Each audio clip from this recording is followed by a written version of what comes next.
ঈদের দ্বিতীয় দিনেও বাড়ি ফিরছে মানুষ।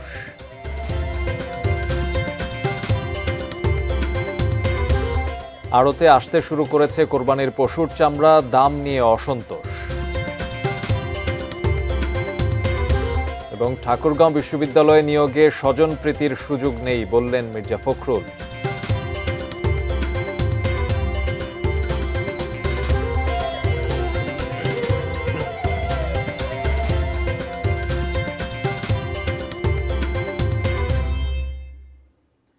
দেখছেন এটিএন নিউজ। দেশের খবরের সঙ্গে আছি আমি তারিক মাহমুদ।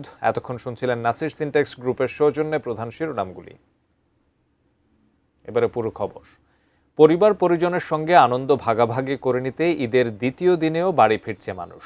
রাজধানী থেকে সড়ক, রেল ও নৌপথে নিজ নিজ গন্তব্যে যাচ্ছে নগরবাসী।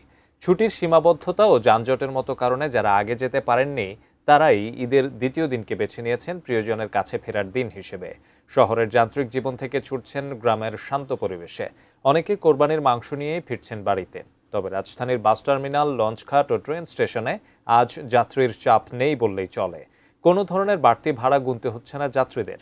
তাছাড়া ট্রেন, লঞ্চ ছাড়তেও কোনো দেরি হচ্ছে না। তাই ভোগান্তি ছাড়া বাড়ির পথে রওনা করতে পেরে সন্তুষ্ট যাত্রীরা।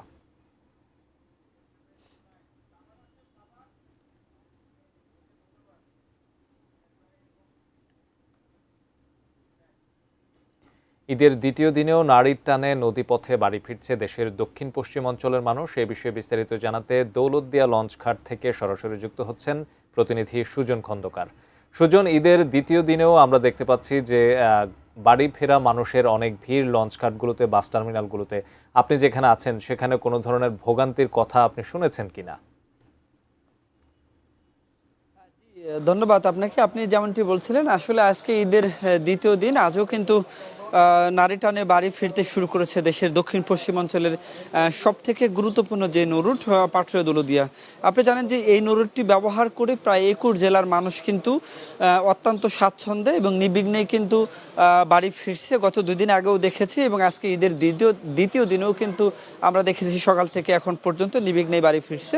ছোটোখাটো দু একটা ভোগান্তি ছাড়া, বিশেষ করে অতিরিক্ত ভাড়া নেওয়ার যে ভোগান্তি বা অভিযোগ, এইটা ছাড়া কিন্তু একেবারেই স্বাচ্ছন্দ্যে নির্বিঘ্নে কিন্তু মানুষ বাড়ি ফিরতে পারছেন এবং মহাসড়কে তেমন কোনো যানজট নেই।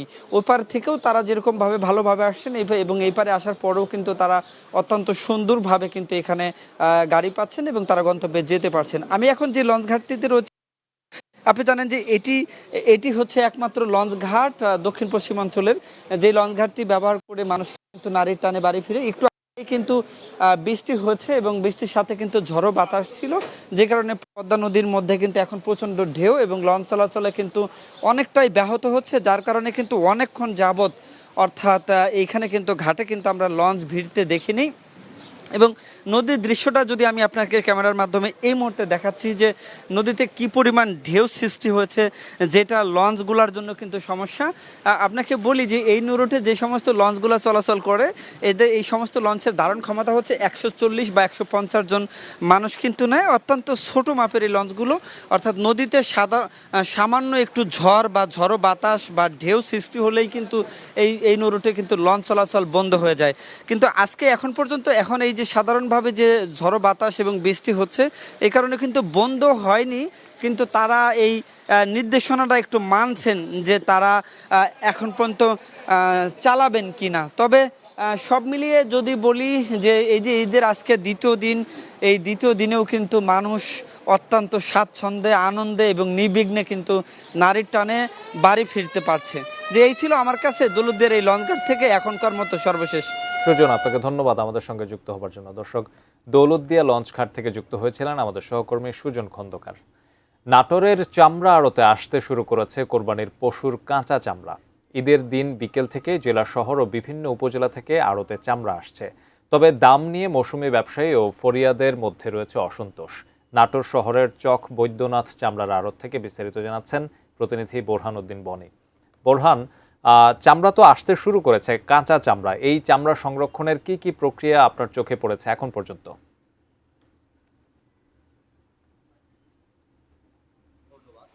নাটোর শহরের বৃহত্তম চামড়ার হাট চৌক বৈদ্যনাথ। এখানে 30 থেকে 35 ভাগ চামড়া, 30 থেকে 35,000 গরুর চামড়া এবং 25 থেকে 30 হাজার ছাগলের চামড়া এসেছে। রাত থেকে লবণজাত প্রক্রিয়াজাত শুরু হচ্ছে এবং প্রক্রিয়া সম্পন্ন করেছে আর সংরক্ষণ করে এখানে রেখে দেওয়া হয়েছে। আগামী 2-3 দিনের ভিতর বিভিন্ন অন্যান্য জেলার থেকেও এখানে চামড়া আসবে, সেখানে সংরক্ষণ করা হবে। তবে লবণের দাম বৃদ্ধির সাথে লবণের বৃদ্ধির দাম হয় এখানে একটু কিছুটা সমস্যা হয়েছে। তবে যদি লবণের দাম কিছুটা কম হতো তাহলে চামড়া সংরক্ষণে আরো সুবিধা হতো এবং বিশেষ করে মাথায় যে লবণগুলো দিয়ে চামড়া সংরক্ষণ করছে তারা সংরক্ষণ করে 2-1 দিনের ভিতর এখানে নিয়ে আসবে এবং এখানে 30 থেকে 40টি জেলার চামড়া এখানে আসে, বিশেষ করে চাপাই, রাজশাহী, দিনাজপুর, নওগাঁ এই চামড়াগুলো এখানে নিয়ে আসে। এখানে আর 2-1 দিনের ভিতরে চামড়াগুলো আর জমবে, তখন বিশেষ করে সাভার থেকে ট্যানারি, ঢাকাতে ট্যানারি যেগুলো আসলে এখানে চামড়াগুলো আরো জমজমাট বাজার তৈরি হবে। তারেক। আপনাকে ধন্যবাদ আমাদের সঙ্গে যুক্ত হবার জন্য। দর্শক, নাটোর থেকে যুক্ত হয়েছিলেন আমাদের সহকর্মী বোরহান উদ্দিন বনি। এবার আমরা যাব সাভারে। সাভারের বিসিক চামড়া শিল্পনগরীতে কাঁচা চামড়ায় লবণজাত সংরক্ষণ প্রক্রিয়া চলছে। ঈদের দিন দুপুরের পর থেকে প্রবেশ করা শুরু হয় চামড়া। এই প্রক্রিয়া আরও একদিন চলবে। হেমাদপুর চামড়া শিল্পনগরী থেকে বিস্তারিত জানাচ্ছেন আমাদের প্রতিনিধি কামরুজ্জামান। কামরুজ্জামান, ঈদের দিন থেকেই চামড়া আসতে শুরু করেছে। এবার চামড়া নিয়ে আমরা বেশ অসন্তোষ, চামড়ার দাম নিয়ে বেশ অসন্তোষ দেখতে পেয়েছি ব্যবসায়ীদের মাঝে। আপনি তাদের সঙ্গে কথা বলেছেন কিনা এবং কি জানতে পেরেছেন, তারা কি বলছেন?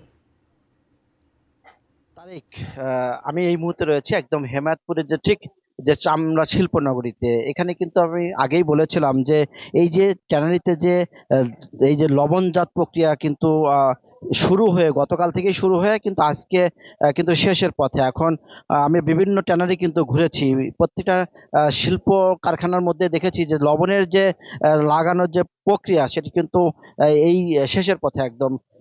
আপনি দেখতে পাচ্ছেন যে এটি আসলে যেই জায়গাতে আমি এখন রয়েছি এখানে কিন্তু প্রায় 2000-এর মতো তারা কিন্তু এই চামড়া লবণ লাগিয়েছে। এছাড়াও আপনি দেখতে পাচ্ছেন যে চামড়ায় লবণ লাগানো দেরি হয় কিন্তু যে চামড়া কিন্তু আসলে ড্যামেজ হওয়ার বিষয় একটা বিষয়।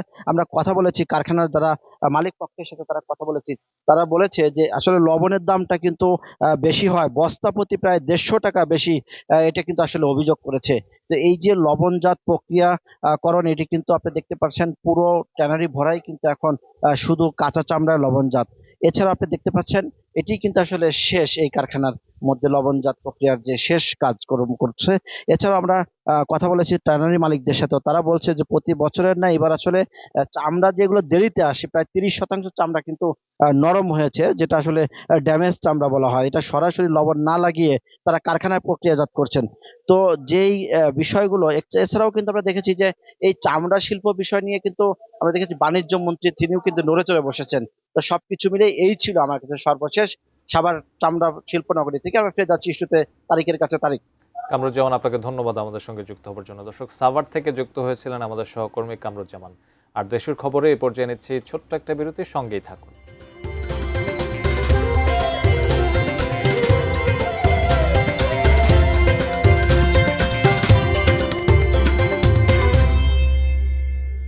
বিরতির পর আমন্ত্রণ দেশের খবরে। এবারে দেখব কনকা ফ্রিজ প্রেজেন্টস ঈদের গল্প।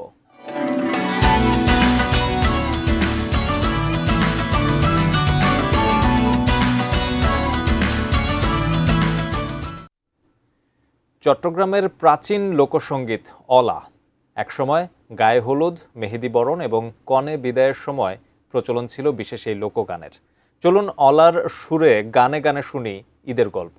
বিশ্বের দীর্ঘতম সমুদ্র সৈকত কক্সবাজার থেকে সরাসরি যুক্ত হচ্ছেন প্রতিনিধি অর্পণ বড়ুয়া। অর্পণ।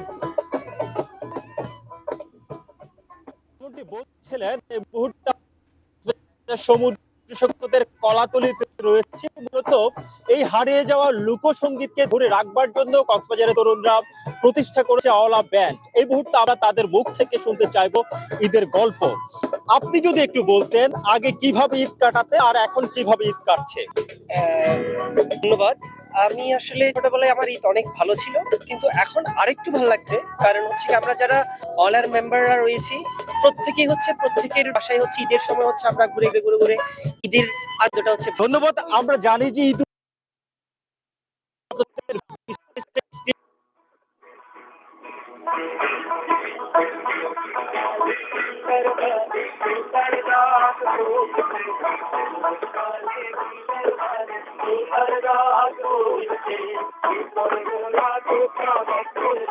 দোলা তোতা মাইতো গে রে হাই হাই রে দীপন গোলা তুতা মাইতো গে রে মোর হাই হাই রে তুতা মারি আইবার সমত মলহাবানো দেখে তুতা মারি আইবার সমত সুন্দর বধূ দেখে আমহারি দি মন বুলাইয়ে দে রে মোর হাই হাই রে আমহারি দি মন বুলাইয়ে দে রে মোর হাই। আমি একটু ঈদের গল্প শুনতে চাই মিরাজ আপনার কাছ থেকে।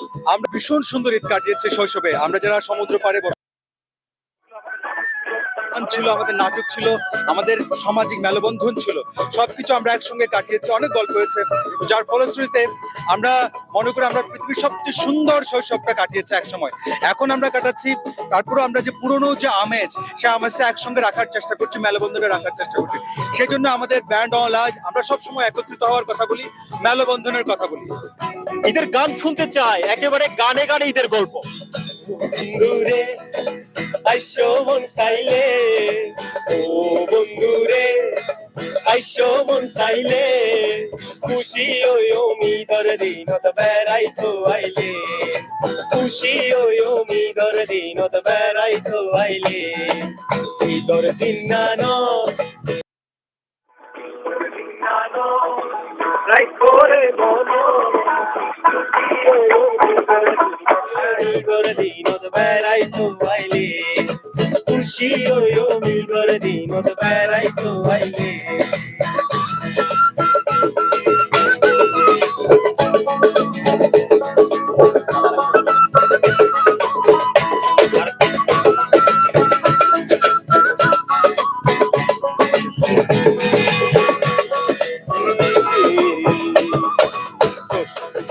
হালে আর বন্ধু নাই রে ঘর, আর বন্ধু নাই রে ঘর, বন্ধু বিদেশ রসর যৌবন হালে,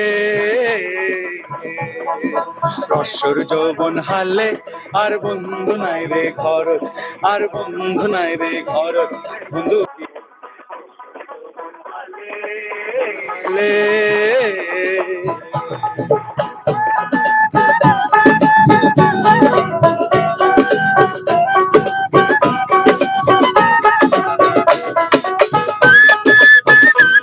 অলা ব্যান্ডের জন্য অফুরন্ত শুভকামনা এইটিএন নিউজের পক্ষ থেকে।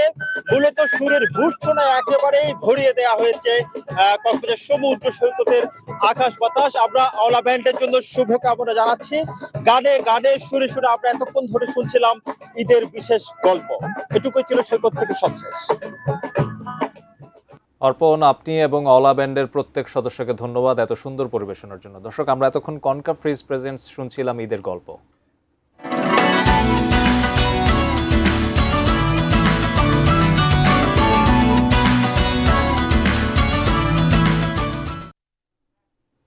দেশের খবরের সময় হলো ছোট্ট একটা বিরতি নেবার, সঙ্গেই থাকুন।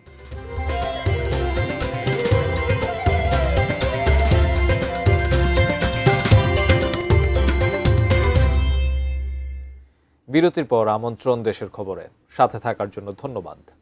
ঠাকুরগাঁও বিশ্ববিদ্যালয়ে নিয়োগে কোনো ধরনের স্বজনপ্রীতির সুযোগ থাকবে না বলে জানিয়েছেন বিএনপি মহাসচিব ও স্থানীয় সরকারমন্ত্রী মির্জা ফখরুল ইসলাম আলমগীর। সকালে ঠাকুরগাঁও শহরের তাঁতিপাড়ায় বিশ্ববিদ্যালয়ের অস্থায়ী কার্যালয়ের উদ্বোধনী অনুষ্ঠানে একথা বলেন তিনি।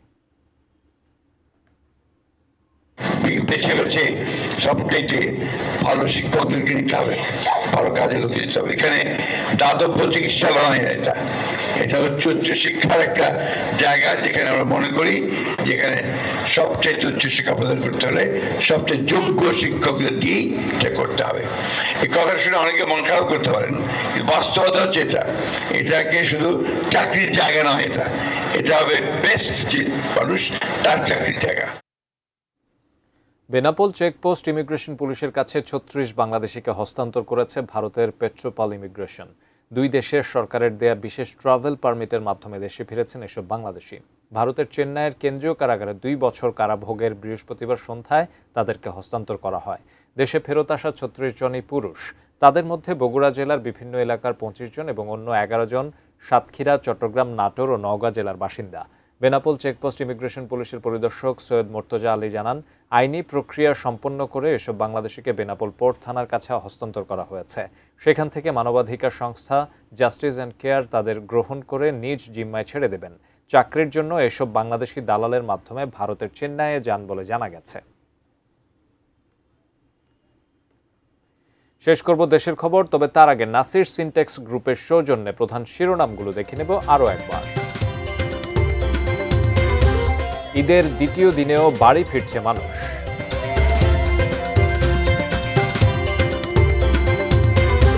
আড়তে আসতে শুরু করেছে কোরবানির পশুর চামড়া, দাম নিয়ে অসন্তোষ। এবং ঠাকুরগাঁও বিশ্ববিদ্যালয়ে নিয়োগে স্বজনপ্রীতির সুযোগ নেই বললেন মির্জা ফখরুল।